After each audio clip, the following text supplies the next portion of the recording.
In the books, they talk about the idea of pillars. Simon's mom says to Simon that in life you get like 3 pillars. And Simon knows that he's one of Clary's pillars. Simon's the only person that kind of is able to center her.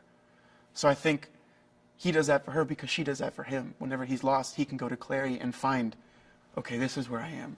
They're like, I don't know, like the lighthouse. They're each other's lighthouses in that sense. They can always find it and then know where they are. It's looking like a movie, which is really cool. It's Matt's bringing this flavor of authenticity and realism to the show, which is really developing it and progressing us in a way that we have always wanted to aim to. So Matt's a real asset to this team. In season 2, we get to learn a little bit more about Jason and Alex's past, how they met, how they became parabatai.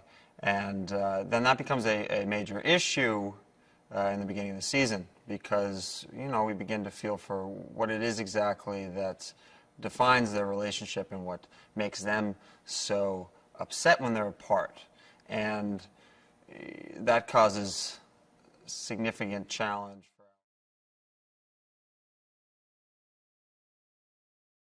So he has to work with the Institute, and he also has to work with the Downworlders. So he's just trying to establish himself once again as pack leader and also a liaison. But there's a little bit of a disconnect there.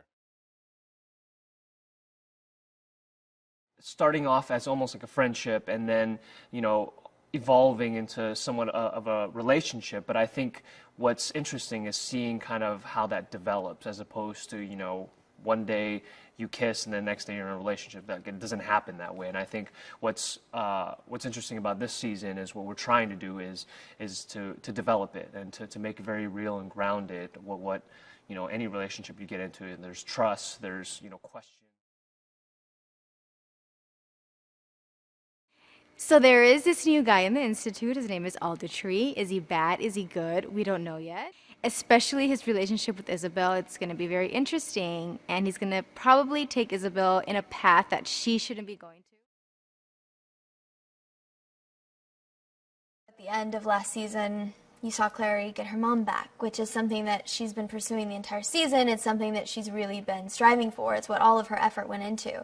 And so that relationship kind of becomes a double-edged sword because yes, she has her mom back, and yes, that's everything she's wanted, but Clary has grown so much, and she's changed, she's grown up, she's matured, she's learned about this world, she's become a shadow hunter, and her mom still sees her as the little girl that began season 1. So seeing how their relationship changes and how they try to reconnect is interesting, to say the least.